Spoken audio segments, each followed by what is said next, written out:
Hello दोस्तों, मैं राजेश चौधरी पारस career institute के ऑनलाइन प्लेटफॉर्म पर आपका हार्दिक स्वागत करता हूं। जैसा कि मैंने परसों एक छोटा सा वीडियो बनाया था 6 मिनट का, उसमें आपको बताया था कि मैं आपके सामने जो माध्यमिक शिक्षा बोर्ड राजस्थान है उसके जो 12th क्लास का सिलेबस है उसके अकॉर्डिंग मैथमेटिक्स का जो अपना 60% सिलेबस राजस्थान सरकार या माध्यमिक शिक्षा बोर्ड ने रखा है उसको मैं आपको करवाऊंगा। जो आपको मेरे यूट्यूब चैनल पारस कैरियर इंस्टीट्यूट ऑनलाइन जो यूट्यूब चैनल का नाम है उस पर आपको मिलेगा। यही मेरा फेसबुक पेज है, इसी नाम से पारस कैरियर इंस्टीट्यूट गुड्डागुड़ जी के नाम से मेरा फेसबुक पेज है, उस पर भी आपको उस वीडियो का लिंक मिल जाएगा। तो फेसबुक पेज को भी आप लाइक कीजिए और चैनल को सब्सक्राइब कीजिए और बेल आइकन को दबा लीजिए ताकि आपके पास जैसे जैसे रेगुलर क्लास आएगी अपनी वो क्लास आपके पास पहुंच जाएगी। तो अपन 12th क्लास की बुक्स है आरबीएसई हिंदी और इंग्लिश मीडियम दोनों मीडियम की मैं बात कर रहा हूँ। दोनों मीडियम में आपको पढ़ाया जाएगा, जिसमें हिंदी मीडियम और इंग्लिश मीडियम वाले दोनों बच्चों के लिए ही वो चीज़ क्या होगी, फायदेमंद होगी। तो अपन क्या लेके चल रहे थे, सबसे पहले अपना मकसद क्या है। अपना मकसद है कि जो बच्चे घर पे बैठे हैं, स्कूलें बंद हैं, तो उनको भी कुछ शिक्षा मिले। मैं ये तो नहीं कि आपको ऑफलाइन की तरह से नहीं पढ़ा सकता, क्योंकि ऑनलाइन में थोड़ी सी दिक्कत भी आती है कि ऑफलाइन जितना नहीं पढ़ा पाते हैं। तो जितने इंपॉर्टेंट क्वेश्चंस हैं, कॉन्सेप्ट हैं, वो चीज़ें अपन क्लियर करेंगे ताकि उससे आप बच्चों को घर बैठे थोड़ा सा हिंट मिल जाएगा और थोड़ा सा अभ्यास करोगे तो आपके पास फिर भी यदि किसी बच्चे को कोई दिक्कत आ रही है, किसी क्वेश्चन में दिक्कत आ रही है कि सर ये क्वेश्चन हमारे से नहीं हो रहा है, तो वो मेरे व्हाट्सएप नंबर पे 9782999726 इस नंबर पे आप व्हाट्सएप कीजिए। इस पे व्हाट्सएप नहीं करते हो आप तो आप मेरे फेसबुक पेज पे आप क्या कर सकते हो, मैसेज कर सकते हो। क्या कर सकते हो, मैसेज कर सकते हो कि सर हमारे को ये प्रॉब्लम आ रही है। उसके आप फोटो भेजो, चाहे वैसे लिख के भेजो या डायरेक्ट मेरे से इसी नंबर पे आप कॉल करके मेरे से जानकारी ले सकते हो। वो आपके लिए कोई दिक्कत नहीं रहेगी, क्योंकि मैं जब भी आप कॉल करोगे आपको आंसर मिल जाएगा। जब भी मेरे को टाइम मिलेगा आपको मैसेज का रिप्लाई मिल जाएगा या फिर कॉल पे भी आपको समझा दिया जाएगा। तो ये तो अपनी छोटी सी पहल थी जिसको मैं शुरुआत कर रहा हूँ सिर्फ अभी 12th क्लास के बच्चों के लिए, और हो सकता है आज शाम से या फिर कल से अपन 10th क्लास के बच्चों के लिए भी ऑनलाइन क्लासेज लेके आएंगे। तो अपन 12th के लिए सबसे पहले एक छोटा सा टॉपिक में स्टार्ट करूँगा जिसमें आपको कोई दिक्कत नहीं आएगी, क्योंकि वो टॉपिक बहुत ही आसान लेवल का है। शुरुआत हम छोटी छोटी चीज़ों से शुरुआत करते हैं, उसके बाद में उसको बढ़ाते चलते हैं और पीक पॉइंट पे पहुंच जाते हैं। क्योंकि अपन शुरुआत क्या करेंगे, ऐसे टॉपिक से शुरुआत करेंगे जो बहुत ही आसान है, जो आपके लिए भी समझने में क्या रहेगी, आसानी रहेगी। तो उस चीज़ को देखते हुए मैं एक छोटा सा टॉपिक स्टार्ट करूंगा आज, जिसका नाम है मैट्रिक्स। जिसका नाम क्या है, मैट्रिक्स।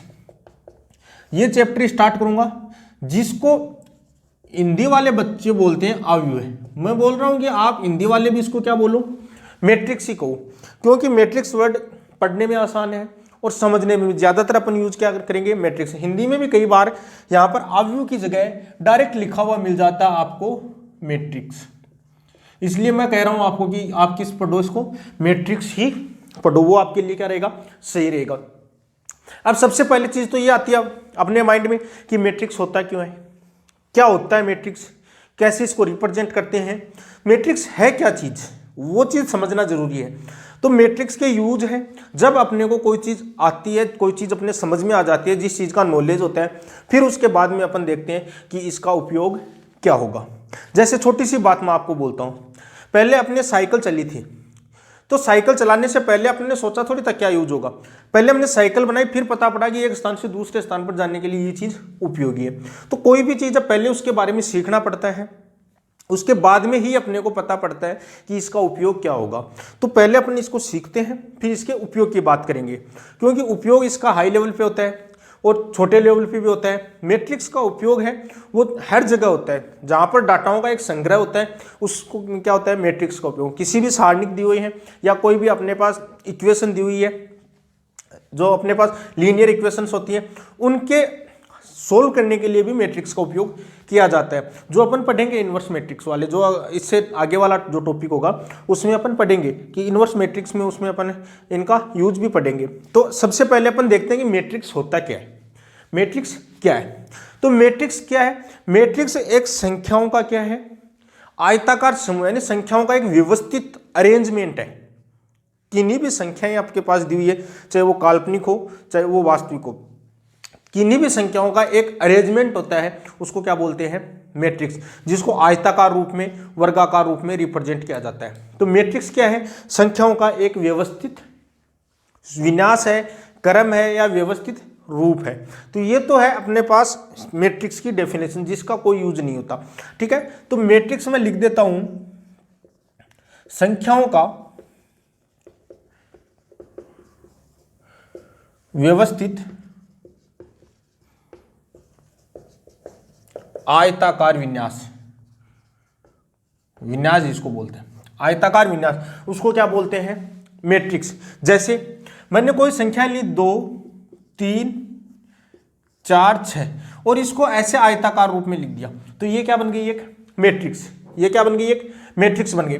जैसे मैंने लिया 2 4 5 6, इसको इस हिसाब से लिख देते हैं, तो ये क्या बन गई? एक मैट्रिक्स। यानी एक संख्याओं का व्यवस्थित क्रम है, यानी संख्याओं की एक व्यवस्थित व्यवस्था है, संख्याओं को रिप्रेजेंट करने की एक व्यवस्था है, जिसको क्या बोलते हैं? मैट्रिक्स। इसका कोई भी संख्यात्मक मान नहीं होता, यानी मैट्रिक्स है, मैट्रिक्स का कोई संख्यात्मक मान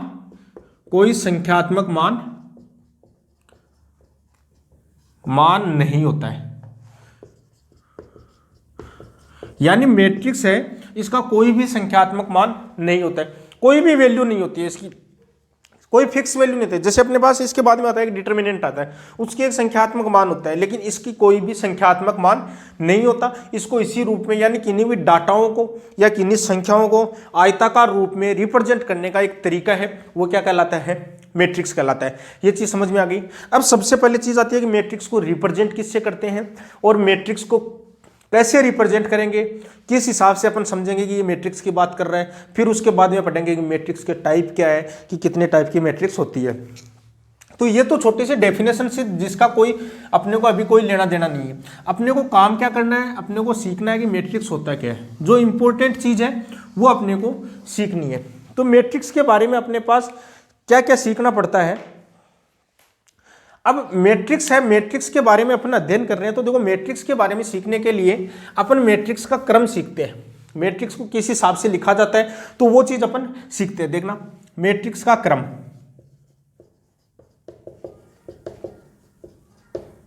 ऑर्डर ऑफ ए मैट्रिक्स। ठीक है, तो ये अपने पास क्या पढ़ते हैं? Order of matrix.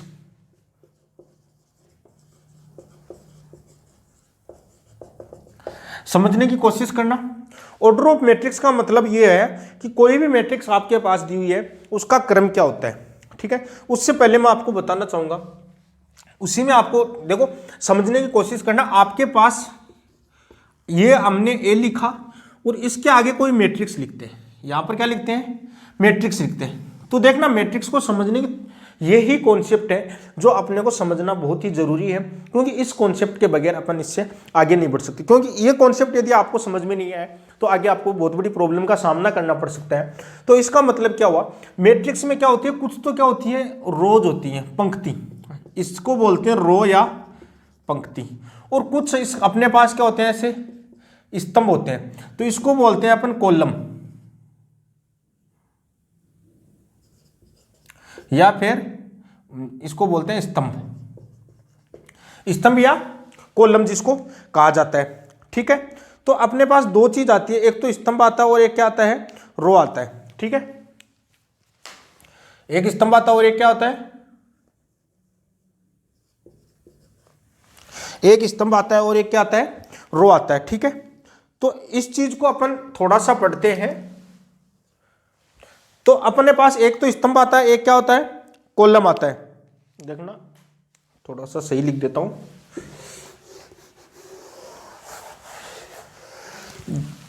तो इसको आपको समझना है। ये मैंने लिखा, ये एक मैट्रिक्स मैंने ऐसे बनाई। ठीक है, मैट्रिक्स का मतलब पहली चीज तो यह कि रिप्रेजेंट कैसे करेंगे, ऐसे बॉक्स से करते हैं, ठीक है। अब देखना इधर से जो लिखे जाते हैं उसको क्या कहा जाता है, पंक्ति या फिर रो। जो इधर से लिखे जाते हैं इसको कहा जाता है कॉलम या फिर स्तंभ। चीज समझ गए क्या? अब पहले तो एक तो इधर लिखेंगे, एक इधर लिखेंगे। मान लिया कि इस पंक्ति, इसमें पंक्ति कितनी है, m पंक्ति है और स्तंभ कितने हैं, n स्तंभ है। ये हमने मान लिया कि इसमें पंक्तियां कितनी है, m पंक्तियां और n क्या है, स्तंभ है। तो इसमें देखिए आगे इसमें अपन क्या करते हैं, इसमें आगे अपने पास ये होगा कि इधर जो लिखी जाएगी वो संख्या क्या होगी, पंक्ति होगी, और जो खड़ी होगी वो अपने पास वो क्या होगी, यानी हॉरिजॉन्टल लाइन में जो होगी, हॉरिजॉन्टली होगी वो तो क्या होगी, पंक्ति होगी, रो होगी, और जो वर्टिकली होगी उसको क्या बोलेंगे अपन, स्तंभ कहेंगे, ठीक है। तो इसमें देखिए अपने पास क्या होता है, यहां पर मैंने एक ले लिया 1 1, एक ले लिया 1 2, एक 1 3, अप टू यहां पर ले लिया A1, पंक्ति कितनी है, n स्तंभ है। तो देखो ये फर्स्ट स्तंभ, ये सेकंड स्तंभ, ये थर्ड स्तंभ, अप टू ये चलते हुए क्या हो गया, nवां स्तंभ। यहां से एक चीज आप देख पा रहे होगे, जो A1 1 इसका मतलब क्या हुआ, ये पहली पंक्ति पहला स्तंभ। A1 2 का मतलब क्या हुआ कि पहली पंक्ति दूसरा स्तंभ, यानी जो A11 है तो ये A11 है। तो इसमें जो पहला अपने पास ये तो किसको दर्शाता है, पंक्ति को, और ये सेकंड अपने पास क्या दर्शाता है, कॉलम को दर्शाता है। चीज समझ में आ गई क्या? इसी हिसाब से अपन अब यहां से क्या आ गए, सेकंड रो पे आ गए। तो सेकंड रो पे आ गए तो A21 A22 A23 up to A2n। इसी हिसाब से अब आ गए अपन A31 A32 A33 up to A3n। इधर इस हिसाब से चलेंगे तो पंक्ति कौन सी आ गई है, mth रो आ गई। mth रो का मतलब क्या हो जाएगा, A m1 A m2 A m3 up to यहां पर A mn, क्योंकि यहां पर ये अपने पास क्या हो जाएगी, nth कॉलम। चीज समझ में आ गई क्या? कोई डाउट है क्या, बोलिए। तो ये अपने पास क्या हो जाएगा, कॉलम हो जाएगा, nth कॉलम हो जाएगा, और ये आपके पास क्या हो जाएगा, nth रो हो जाएगी। ये चीज समझ में आ गई क्या? अब यहां से मैं एक चीज, अपने को एक चीज यहां से समझ में आती है कि यहां पर जैसे मैंने ये लिख दिया, यहां पर लिख दिया मैंने A I J, ये कोई ना कोई पंक्ति आ रही है, और ये क्या है, स्तंभ भी है। कोई ना कोई तो पंक्ति होगी, कोई ना कोई क्या होगा, स्तंभ होगा, लेकिन इसके बारे में अपने को नॉलेज नहीं है। तो यानी ये अपने पास क्या हो जाएगा, ये अपने पास क्या होगा, कोई ना कोई पंक्ति और कोई। तो अपन एक चीज समझ पा रहे हैं, हमने एक चीज देखा कि मैट्रिक्स को जो प्रदर्शित करने का तरीका है, तो मैट्रिक्स को हमेशा किससे रिप्रेजेंट करते हैं, मैट्रिक्स को कैपिटल A से, कैपिटल B से, कैपिटल C से, यानी कैपिटल लेटर से रिप्रेजेंट किया जाता है। मैट्रिक्स को किससे रिप्रेजेंट किया जाता है, कैपिटल लेटर से। दूसरी चीज, इसको जो प्रेजेंटेशन इसका रिप्रेजेंट है वो किससे किया जाता है, इससे रिप्रेजेंट किया जाता है। रिप्रेजेंट किससे करेंगे, कॉलम से। ये इससे क्या किया जाता है, इसको प्रदर्शित किया जाता है, प्रदर्शित किया जाता है, इसके अंदर लिखा जाएगा। चीज समझ में आ गई, कैपिटल लेटर से प्रदर्शित करते हैं। और ये इसका क्या होता है, सिंबल। देखो दो डंडी है और इनको थोड़ा थोड़ा मोड़ रखा है, ठीक है। इसकी कोई भी रियल वैल्यू नहीं होती है। मैट्रिक्स में उपस्थित जो संख्याएं होती है उनको क्या कहा जाता है, मैट्रिक्स के अवयव। तो यहां पर A11 A12 A13 इन सबको क्या कहा जाता है, मैट्रिक्स के अवयव, एलिमेंट ऑफ है मैट्रिक्स। तो इनको क्या कहा जाता है, एलिमेंट ऑफ मैट्रिक्स, यानी इनको कहा जाता है मैट्रिक्स के अवयव। चीज समझ पा रहे होंगे। तो मैट्रिक्स क्या है, मैट्रिक्स का मतलब क्या है। मैट्रिक्स को मैंने बताया था किन्हीं भी संख्याओं का क्या एक व्यवस्थित क्रम है। अब अपने पास दूसरी चीज ये आई कि अपने पास हमने देखा कि ये चीज हमने ये सीख ली हमने, ठीक है। ये मैट्रिक्स के जो इसके अंदर जितने भी एलिमेंट हैं ये सब क्या होंगे, मैट्रिक्स के अवयव। इनको क्या कहेंगे, मैट्रिक्स के अवयव। चीजें समझ में आ गई होगी। अब मैं बात करता हूं, कि इसमें कितनी पंक्तियां और कितनी स्तंभ है। तो यहां पर m पंक्तियां हैं और n स्तंभ है, तो इसको कहा जाता है m क्रॉस n, यानी m क्रॉस n क्रम की मैट्रिक्स। मैट्रिक्स को किससे रिप्रेजेंट करेंगे? कैपिटल ए से रिप्रेजेंट किया जाता है। मैट्रिक्स के अंदर उपस्थित अवयवों को किससे रिप्रेजेंट किया जाता है? स्मॉल लेटर से। किससे? स्मॉल लेटर से, जो जिससे अपन क्या बोलेंगे, मैट्रिक्स के अवयव, element of A matrix. m पंक्ति है तो m यहां पर लिख दिया और फिर क्या लिख दिया? Into n। तो इसको बोलते हैं मैट्रिक्स का क्रम। इसको क्या बोलेंगे? मैट्रिक्स का क्रम। मैट्रिक्स का क्रम का मतलब क्या हो गया कि अपने पास इसमें m पंक्तियां और n स्तंभ है। मैट्रिक्स के क्रम का इतना ही मतलब है कि इसमें m पंक्तियां और n स्तंभ है। चीज समझ गए होंगे। अब दूसरी चीज, मैंने एक AIJ लिखा, आपको मैंने बोला कि आप ऐसा बताओ कि इसमें तीसरी रो में या फिर दूसरी रो में तीसरा एलिमेंट कौन सा है? रो दूसरी है और इस कॉलम कौन सा है? तीसरा है। तो दूसरी रो में देखो, दूसरी रो ये और कॉलम 1 2 3, तो ये एलिमेंट आ गया। ये किसका आ गया? एलिमेंट आ गया। चीज समझ में आ गई क्या? तो मैंने एक लाइन लिखा है यहां पर AIJ। तो यहां पर I क्या है? I पंक्ति को दर्शाता है, I पंक्ति, और J क्या है? स्तंभ को दर्शाता है। J किसको दर्शाता है? कॉलम को, और ये किसको दर्शाता है? रो को। चीज समझ में आ गई क्या? कोई डाउट है क्या? तो I किसको दर्शाता है? पंक्ति को, और J किसको दर्शाता है? कॉलम को, स्तंभ को दर्शाता है। तो ये चीज मैंने क्यों लिखी है, इस चीज को समझना आपको कि ये चीज लिखने का मेरा मकसद क्या है। क्योंकि अपने पास यही चीजें लेके चलेंगे, ज्यादातर क्वेश्चन करेंगे अपन तो उनमें इन्हीं चीजों का अध्ययन करेंगे। ज्यादातर क्वेश्चन में इन चीज का नॉलेज होना जरूरी है। इसका मतलब ये हुआ कि आपने बोला कि A21, ठीक है, इसका मतलब IV, ये तो क्या है? रो है, और ये क्या है? कॉलम है। तो ये रो है और ये कॉलम, इसका मतलब दूसरी पंक्ति का पहले अवयव, यानी दूसरी पंक्ति का पहला अवयव, यहां पर जो अवयव होगा वो कौन सा होगा? A21, ठीक है। IJ, तो IJ का मतलब क्या हो जाएगा कि IV पंक्ति और JV स्तंभ का जो एलिमेंट होगा, यानी पंक्ति कौन सी होगी? IV, और स्तंभ कौन सा होगा? जेवा। तो अपने पास ये क्या हो जाएगा? I जेवा एलिमेंट आ जाएगा। चीज समझ में आ गई क्या? I और J की जगह में जैसे मैंने रख दिया, I की जगह 3 रख दिया और J की जगह क्या रख दिया? 2। तो तीसरी पंक्ति और दूसरे स्तंभ का जो अवयव होगा वो इस का क्या हो जाएगा? एलिमेंट हो जाएगा। चीज समझ गए क्या? तो ये चीज अपने पास समझ में आ गई होगी आप लोगों को।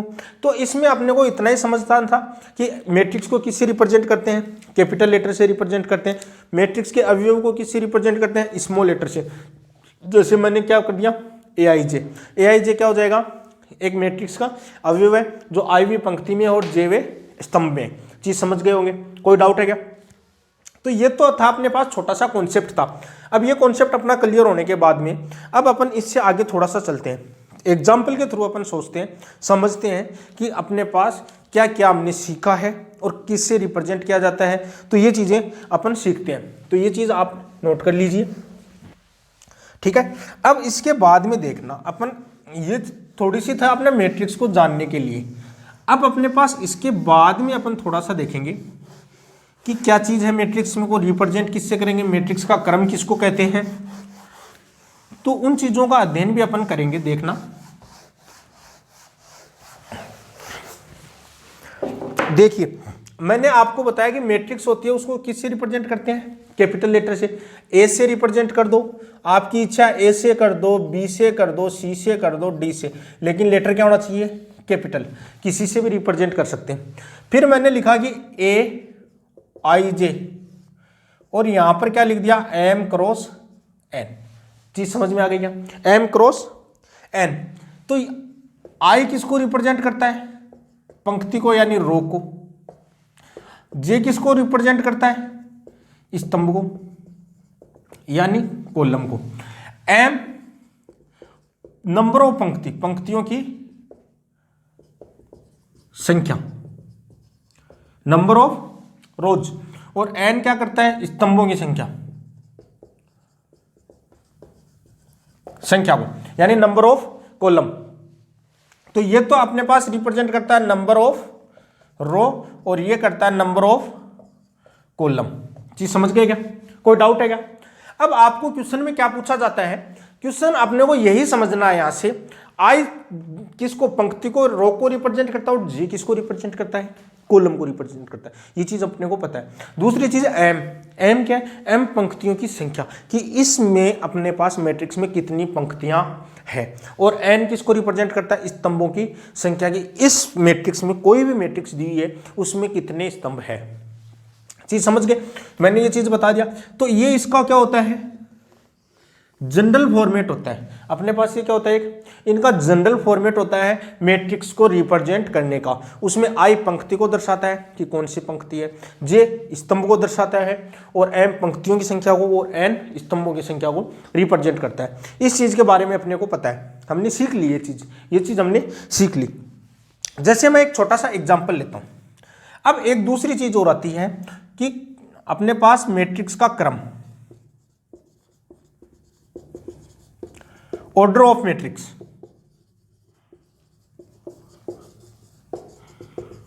Order of matrix, order of matrix क्या होता है, ऑर्डर ऑफ मैट्रिक्स आपके पास होता है पंक्ति इंटू स्तंभ, पंक्ति और स्तंभ को मल्टीप्लाई कर दिया जाता है तो ऑर्डर ऑफ मैट्रिक्स, मैट्रिक्स के क्रम को रिप्रेजेंट करता है एम क्रॉस एन। क्योंकि एम क्रॉस एन क्यों रिप्रेजेंट करता है मैट्रिक्स के, क्योंकि ये बताता है कि इस मैट्रिक्स में ऑर्डर क्या है, मतलब मैट्रिक्स की स्थिति क्या है, इसमें कितनी पंक्तियां कितने स्तंभ है। आपने लिखा 2 क्रम 3, 3 इंटू 2 लिखा, 2 इंटू 3 लिखा, 4 इंटू 5 लिखा। इसका मतलब क्या हुआ कि आपके पास जो मैट्रिक्स है उसमें 3 तो पंक्तियां और 2 स्तंभ है। इस मैट्रिक्स में 2 पंक्तियां 3 स्तंभ है। इस मैट्रिक्स में 4 पंक्तियां और 5 स्तंभ है। चीज समझ में आ गई क्या, कोई डाउट है क्या? तो ये एक छोटी सी बात है जिसको क्या बोलते हैं, मैट्रिक्स का क्रम, की किस क्रम की मैट्रिक्स है, ये किस क्रम की मैट्रिक्स है, उस चीज को दर्शाते हैं एम क्रॉस एन से। ये चीज समझ में आ गई। एक चीज और आती है अपने पास, मैट्रिक्स में अवयवों की संख्या, अवयवों की संख्या, कि मैट्रिक्स, कोई भी मैट्रिक्स दी हुई है उसमें कितने अवयव हैं, मैट्रिक्स में कितने अवयव हैं। तो कितने अवयव है इसको बोल देते हैं एम एन। कितने होंगे अवयव, एम एन। यानी 3 इंटू 2 की मैट्रिक्स है तो इसमें कितने अवयव होंगे 6। यानी डायरेक्ट इन दोनों को मल्टीप्लाई कर देंगे उतने ही अवयव उस मैट्रिक्स में पाए जाएंगे। जैसे फॉर एग्जांपल, तो ये चीज भी आप लिख लेना कि मैट्रिक्स में अवयवों की संख्या कितनी होगी, एम एन। मैट्रिक्स का क्रम क्या होगा, एम क्रॉस एन। इनमें देखो थोड़ा सा रखना है, इसको तो क्रम की बात करता है तो एम क्रॉस एन ही लिखना है, और अवयवों की बात करता है तो मल्टीप्लाई करके लिखना है। चीज समझ गए, अवयव आएगा एक संख्या आएगी, ठीक है, और ये क्या आएगा, एक क्रम को दर्शाता है जिसमें पंक्ति और स्तंभ को अलग अलग शो करना होगा। चीज समझ गए क्या? जैसे अपने पास, मैंने आपके पास बनाया, ये कोई मैट्रिक्स बनाया, ये एक मैंने मैट्रिक्स बनाया 2 3 4 5, ये एक मैंने मैट्रिक्स बनाया। तो आपको मैंने पूछा कि इसका क्रम क्या है, तो इसका क्रम क्या हो गया, 2 स्तंभ और 2 क्या है पंक्ति, यानी इसका क्रम क्या हो गया 2 इंटू 2, यानी 2 गुणा 2। ये 2 क्रॉस 2 क्या हो गया इसका, 2 क्रॉस 2 क्या हो गया इसका क्रम हो गया, ये इसका ऑर्डर हो गया। मैंने पूछा कि number of element, number of element in matrix, तो नंबर ऑफ एलिमेंट का मतलब 2 इंटू 2 यानी 4।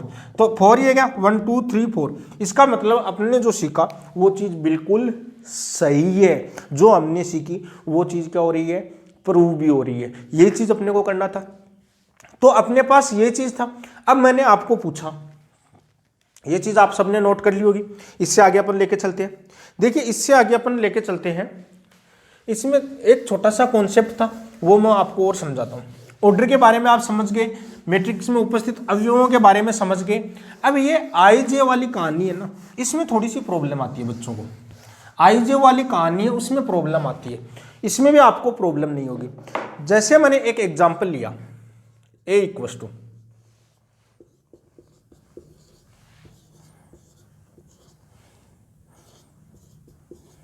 ये मैंने एक एग्जांपल लिया। अब सबसे पहले ये ए मैट्रिक्स है, तो आपको पूछेगा क्रम, तो इसका क्रम क्या होगा 1 2 3, 3 स्तंभ है, 1 2 3 3 कॉलम है, तो ये मैट्रिक्स क्या होगी 3 इंटू 3।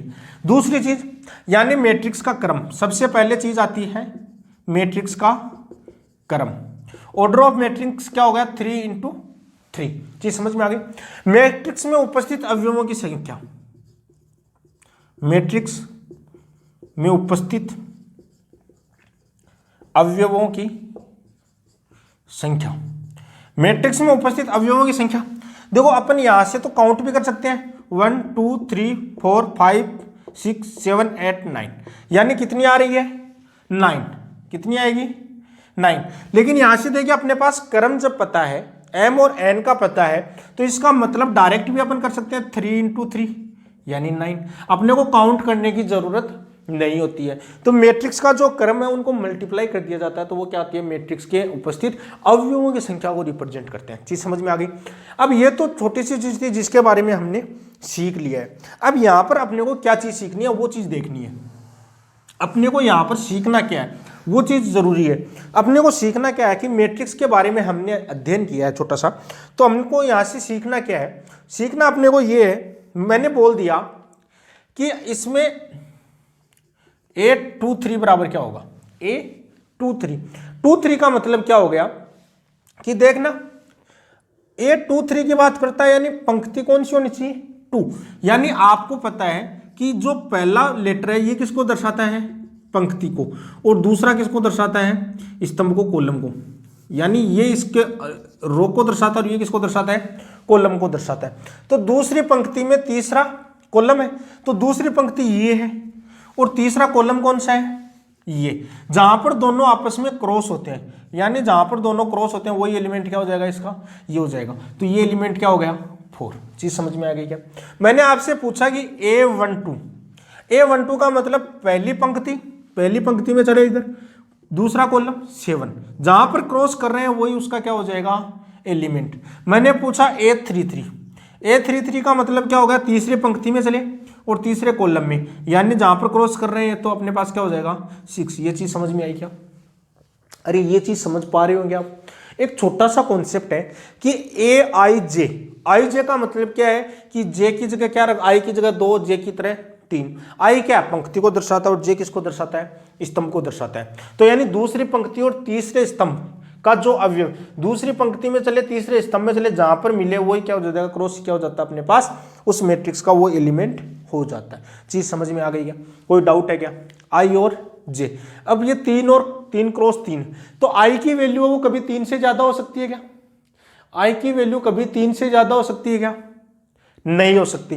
तो हमेशा I की वैल्यू क्या होगी, 3 से कम होगी या फिर उसके इक्वल होगी। इसी हिसाब से J की वैल्यू क्या होगी, 3 से कम होगी या 3 से इक्वल होगी। तो I और J, 3 क्या है M N, इसका मतलब ये हुआ कि I की वैल्यू हमेशा या तो M के बराबर होगी और J की वैल्यू हमेशा N के बराबर या इसके इक्वल होगी। ये चीज समझ गए क्या, कोई डाउट है क्या। अब I और J की वैल्यू इसके तो बराबर होगी, लेकिन ये 0 के इक्वल भी हो सकती है क्या, 0 पर कोई एलिमेंट नहीं है। इसका मतलब ये संख्या क्या होगी 0 से बड़ी, और J भी क्या होगा 0 से बड़ा। तो ये कॉन्सेप्ट अपना कि I और J की वैल्यू है, I क्या पंक्ति, तो I की वैल्यू हमेशा 0 से और जो पंक्तियों की संख्या उनके बीच में होनी चाहिए, लास्ट पंक्ति के इक्वल भी हो सकती है, और J किसके होने से, N स्तंभ के लास्ट स्तंभ है उसके। ये चीज समझ में आ गई क्या, इसमें कोई डाउट नहीं होगा, मेरे अकॉर्डिंग इसमें कोई डाउट नहीं रहा, क्योंकि ये छोटा सा कॉन्सेप्ट था जो आपको समझ में आ गया। I J भी समझ में आ गया कि I की जगह पहले, तो अपने को एक चीज तो ये अपने को याद ही करनी है कि अपन किसी रिप्रेजेंट करते हैं किसी मैट्रिक्स में, तो इसको A11 A12 A13 A21 A22 A23 A31 A32 A33, ये अपने पास 3 क्रॉस 3 की मैट्रिक्स है। तो अपना जो चैप्टर है 12th क्लास RBSE बोर्ड की जो बुक है उसमें सिर्फ और सिर्फ इसी 3 क्रॉस 3 मैट्रिक्स के ज्यादा क्वेश्चन मिलेंगे, या फिर आपके पास मिल सकते हैं A11 A12 A22 A21 A22। तो अपने पास ये या तो इस मैट्रिक्स के ऊपर अध्ययन करेंगे या फिर उस मैट्रिक्स के ऊपर अध्ययन करेंगे। ज्यादा से ज्यादा अपने पास 2 ही मैट्रिक्स का अध्ययन करेंगे, उससे उच्चतर जो स्तर की जो मैट्रिक्स हैं उनका अपने सिलेबस में नहीं है। अपने को सिर्फ और सिर्फ 2 कोटि की मैट्रिक्स और 3x3 की मैट्रिक्स के बारे में अपन अध्ययन करेंगे। तो यहाँ से आप चीज़ें समझ गए होंगे कि मैट्रिक्स होता क्या है, मैट्रिक्स को कैसे रिप्रेजेंट किया जाता है, मैट्रिक्स में अवयवों को स्मॉल लेटर से और मैट्रिक्स को किससे, कैपिटल लेटर से रिप्रेजेंट किया जाता है। ये चीज़ समझ में आ गई होगी आपको। अब अपने पास कुछ भी नहीं है, एक छोटी सी चीज़ें अपने को पढ़नी है, वो क्या देखना। तो मैट्रिक्स के बारे में आपको समझ में आ गया कि मैट्रिक्स क्या है, किन्हीं भी संख्याओं का क्या एक व्यवस्थित क्रम है जिसको रिप्रेजेंट किया जाता है, जिसका अपन बता सकते हैं कि इस पंक्ति में, इस स्तंभ में, ठीक है, कौन सी पंक्ति, कौन सा स्तंभ, कौन सा अवयव आएगा। पंक्ति और स्तंभ का नॉलेज है अपने को, तो अपन उस मैट्रिक्स के अवयव को अपन बता सकते हैं कि अपने पास इस पंक्ति, इस स्तंभ में अपने पास अवयव कौन सा मिलेगा। इस चीज़ के बारे में आपको पता है। अब अपने पास दूसरी चीज आती है मैट्रिक्स के प्रकार। दूसरी आती है अपने पास मैट्रिक्स के प्रकार। मैट्रिक्स के प्रकार मतलब टाइप ऑफ मैट्रिक्स। दूसरी चीज क्या होती है, टाइप ऑफ मैट्रिक्स, यानी दूसरी चीज अपन अध्ययन करेंगे हम, टाइप ऑफ मैट्रिक्स। अब इसमें सबसे पहले अपने पास आती है रो मैट्रिक्स। सबसे पहले अपने पास इसमें क्या होती है, रो मैट्रिक्स। रो मैट्रिक्स का मतलब क्या होता है आपके पास, पंक्ति मैट्रिक्स। पंक्ति मैट्रिक्स सबसे पहले अध्ययन करेंगे, पंक्ति मैट्रिक्स। ऐसा मैट्रिक्स जिसमें पंक्तियों की संख्या कितनी हो, एक हो, ठीक है, पंक्ति कितनी हो, एक हो, स्तंभ कितने भी हो उस चीज से फर्क नहीं पड़ता, यानी ऐसा मैट्रिक्स। तो रो मैट्रिक्स के लिए अपने पास क्या हो जाएगा, स्तंभ मैट्रिक्स के लिए m इक्वल टू क्या हो जाएगा, 1। m क्या हो जाएगा, 1 हो जाएगा। m की वैल्यू क्या हो जाएगी, 1। चीज समझ में आ गई। For example 2 3 4 5 6 8। और एग्जाम्पल मैं लिख लेता हूं, ठीक है, जैसे मैंने लिख लिया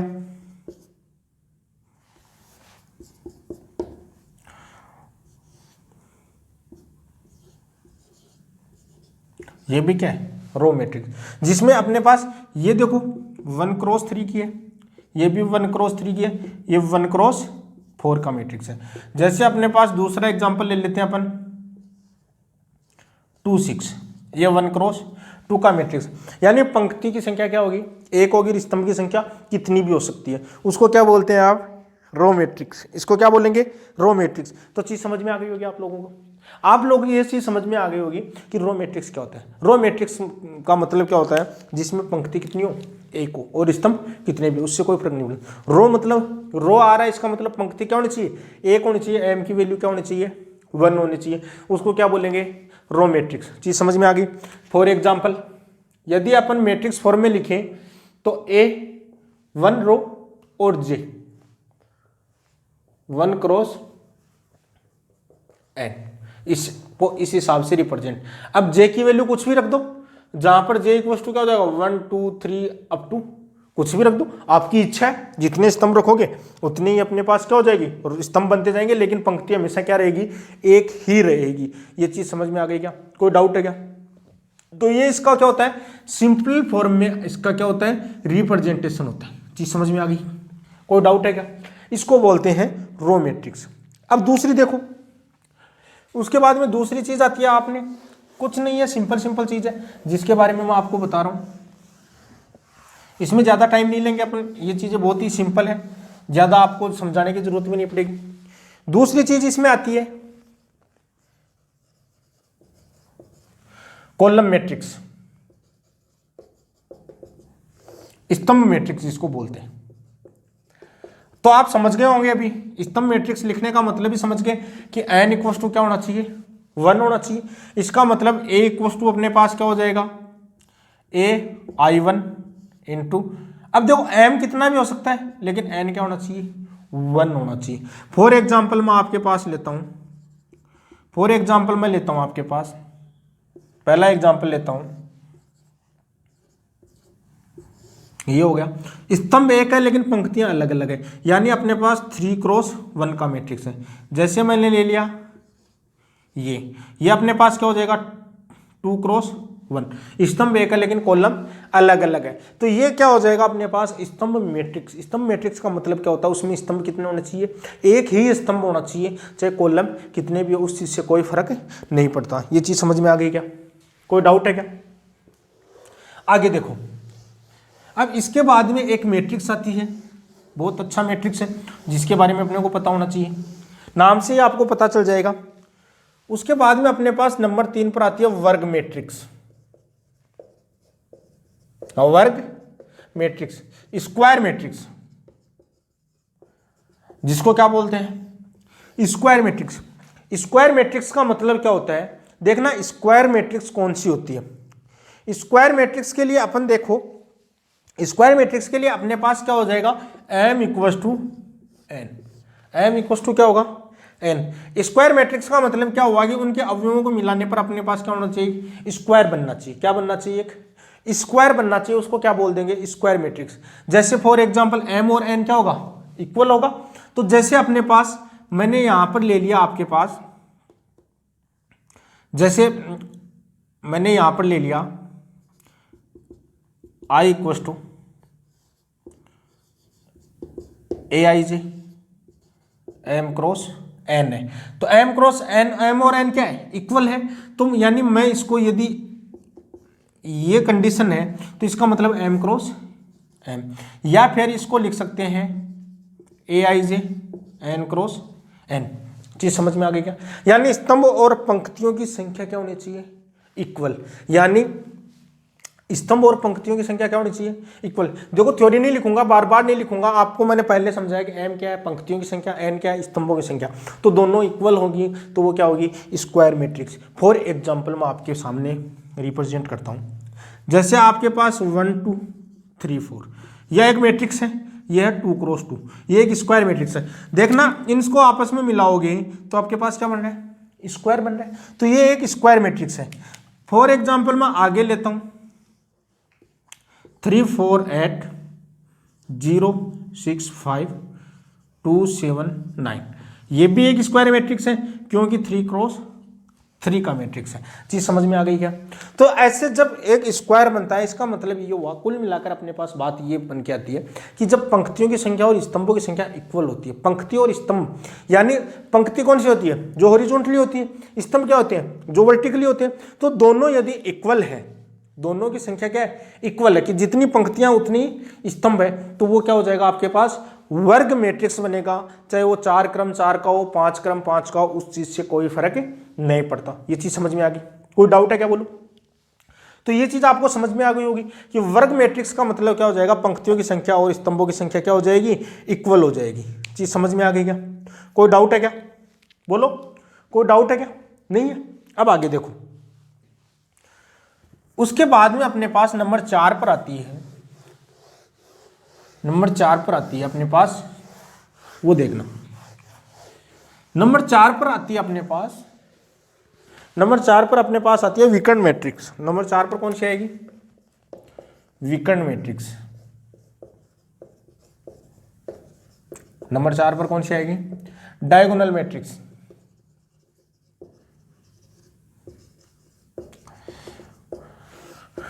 डायगोनल मैट्रिक्स की डेफिनेशन क्या होता है, किसी वर्ग मैट्रिक्स में, किसी वर्ग मैट्रिक्स में विकर्ण के अलावा सभी अवयव शून्य हो। विकर्ण के अलावा सभी शून्य क्या हो, अवयव क्या होने चाहिए, शून्य होने चाहिए। अब किसी बच्चे के दिमाग में आता है सर विकर्ण का अवयव शून्य हो सकता है क्या? बिल्कुल विकर्ण का अवयव शून्य हो सकता है, लेकिन सभी अवयव शून्य नहीं होने चाहिए, ये चीज ध्यान रखनी है। अब विकर्ण मैट्रिक्स का मतलब क्या होता है, फॉर एग्जाम्पल मैंने लिया, ये एक मैट्रिक्स बना ली, 0 0 0 0 0 2 3 3 0 2, ये एक विकर्ण मैट्रिक्स है क्या? नहीं है। विकर्ण के अलावा सभी अवयव जीरो, नहीं, ये भी जीरो होना चाहिए, ये भी जीरो होना चाहिए। अब दूसरी चीज इसमें क्या आती है कि सर दिक्कत ये आती है कि विकर्ण ये वाला ले या फिर ये वाला। विकर्ण कौन से वाला लें, ये दिक्कत आती है। सबसे बड़ी दिक्कत क्या आती है, वी वाला। तो हमेशा याद रखना कि विकर्ण कौन सा लेना, वो चीज समझना। तो विकर्ण हमेशा कौन सा लेना है, ये वाला ही होना चाहिए, ये वाला नहीं होना चाहिए। चीज समझ में आ गई क्या। तो ये क्या होता है आपके पास विकर्ण मैट्रिक्स। विकर्ण के अलावा सभी अवयव क्या होने चाहिए, जीरो होने चाहिए। विकर्ण के अलावा सभी अवयव क्या होने चाहिए, जीरो। लेकिन विकर्ण के सभी अवयव जीरो नहीं होने चाहिए। यदि इसमें विकर्ण के सभी अवयव जीरो हो जाएंगे तो उस मैट्रिक्स को बोलते हैं शून्य मैट्रिक्स। उसको क्या बोलेंगे, शून्य मैट्रिक्स। दूसरी चीज क्या आती है कि ये मैट्रिक्स क्या होनी चाहिए, वर्ग मैट्रिक्स भी होनी चाहिए। ये मैट्रिक्स क्या होनी चाहिए, वर्ग मैट्रिक्स भी होनी चाहिए। ये भी मैंने एक लाइन बोली है। विकर्ण जब ही बनेगा जब क्या होगी, एक वर्ग मैट्रिक्स। फॉर एग्जाम्पल मैं फिर से लेता हूं एक एग्जाम्पल 2003। अब देखना ये स्क्वायर मैट्रिक्स है और स्क्वायर मैट्रिक्स होगा तो आपके पास ये क्या बनेगी, एक विकर्ण मैट्रिक्स होगा 3 क्रॉस, अपने पास 2 क्रॉस 2 का मैट्रिक्स है 2 क्रॉस 2। तो इसके विकर्ण के जो एलिमेंट है वो क्या हो जाएंगे, 2 और 3। विकर्ण के अलावा सभी एलिमेंट क्या है, जीरो है। तो इसको क्या बोल देंगे अपन, विकर्ण मैट्रिक्स कहा जाता है। ये चीज समझ में आ गई होगी। तो विकर्ण मैट्रिक्स के लिए कंडीशन क्या होती है, विकर्ण मैट्रिक्स के लिए कंडीशन अपने पास बनती है कि वो क्या होना चाहिए, तो वर्ग मैट्रिक्स होना चाहिए। यदि वर्ग मैट्रिक्स है और विकर्ण के अलावा सभी अवयव क्या है, जीरो है, तो उसको क्या बोलते हैं, विकर्ण मैट्रिक्स। देखो याद रखना, कभी भी इस स्ट्रोक को विकर्ण नहीं मानता, इसको विकर्ण नहीं मानना है। विकर्ण हमेशा क्या होगा, यही होगा। चीज समझ गए क्या, कोई डाउट है क्या। विकर्ण हमेशा क्या होगा, यही होगा। ये चीज समझ में आ गई होगी, ठीक है। आगे चलते देखो।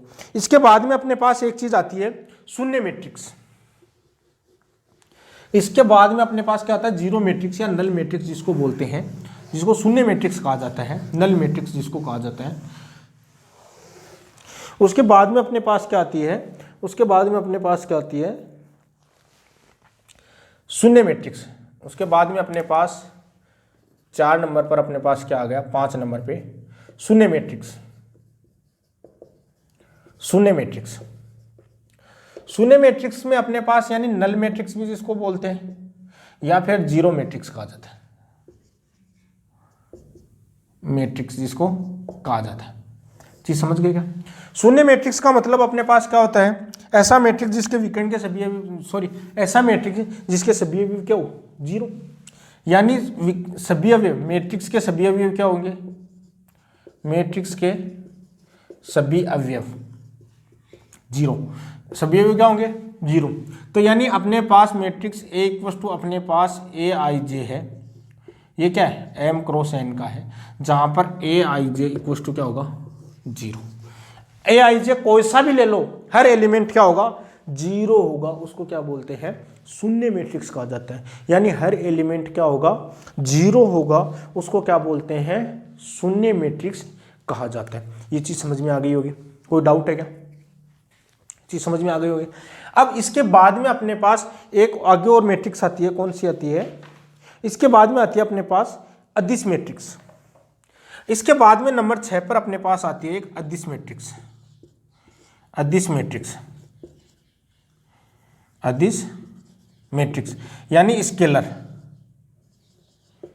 मैट्रिक्स।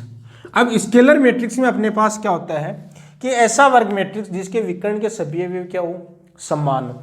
ऐसा वर्ग मैट्रिक्स जिसके विकर्ण के सभी अवयव क्या हो, समान।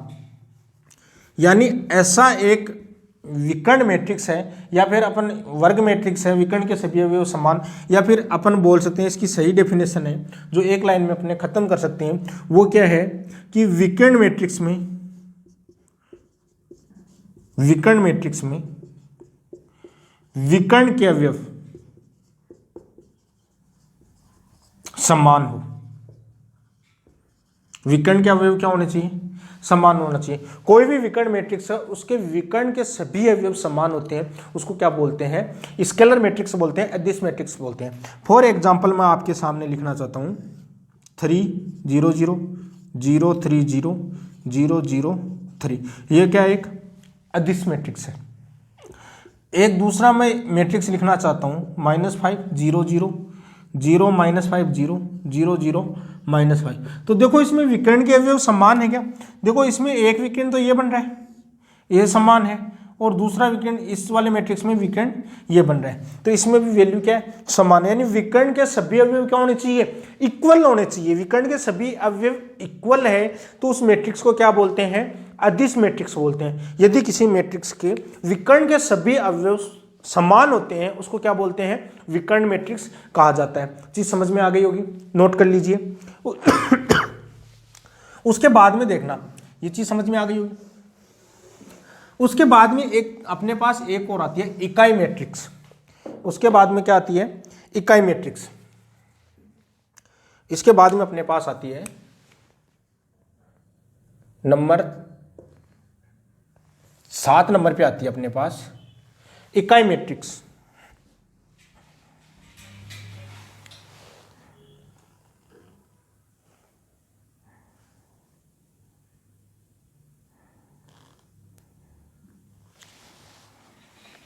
देखिए इसके बाद में अपने पास क्या आती है, इकाई मैट्रिक्स आती है।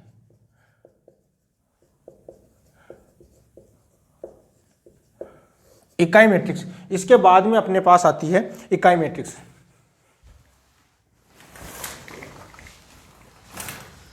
इसके बाद में क्या आती है अपने पास, इकाई मैट्रिक्स आती है। इकाई मैट्रिक्स क्या होती है, ऐसा विकर्ण मैट्रिक्स जिसके ऐसा मैट्रिक्स जिसके सभी अवयव क्या हो, इकाई हो। तो इकाई मैट्रिक्स किसको बोलते हैं, ऐसा वर्ग मैट्रिक्स, ऐसा वर्ग मैट्रिक्स जिसके सभी अवयव क्या होने चाहिए, एक हो। सभी अवयव क्या होने चाहिए, एक होना चाहिए। फॉर एग्जाम्पल 1 1 1, दूसरा एग्जाम्पल 1 1 1 1 1 1 1 1 1। तो ये क्या होता है, इकाई मैट्रिक्स होता है। चीज समझ में आ रही होगी। तो ये था अपने पास, थोड़ी सी प्रॉब्लम हो गई लाइट जाने की वजह से, उसके लिए माफी चाहता हूं। तो ये था अपने पास मैट्रिक्स के प्रकार कि कितने टाइप की मैट्रिक्स होती है, जिसके बारे में हमने अध्ययन किया। अब आगे देखो, आगे कल की क्लास में अपन करेंगे मैट्रिक्स की कुछ प्रॉपर्टीज करेंगे और इसको फिर से एक बार थोड़ा सा रिवाइज करेंगे। तो आज के लिए अपन इतना, जो भी छात्र या छात्राएं इस चैनल पर नए हैं तो वो इस चैनल को सब्सक्राइब कर लीजिए और बेल आइकन को दबा लीजिए, ताकि आपके पास अगला जो भी नोटिफिकेशन होगा, जो भी अपना वीडियो होगा जो डेली अपलोड कर दिया जाएगा, वो आपके पास पहुंच जाएगा। तो बने रहिए मेरे साथ और अपनी 12th की तैयारी को बेहतर बनाइए और लगे रहिए, पढ़ाई कीजिए। लॉकडाउन चल रहा है, कोरोना महामारी का दौर है, तो घर पर रहिए, सुरक्षित रहिए और जब बाहर जाते हो तो मास्क का प्रयोग जरूर करें। चलो ठीक है, आज के लिए इतना ही, धन्यवाद।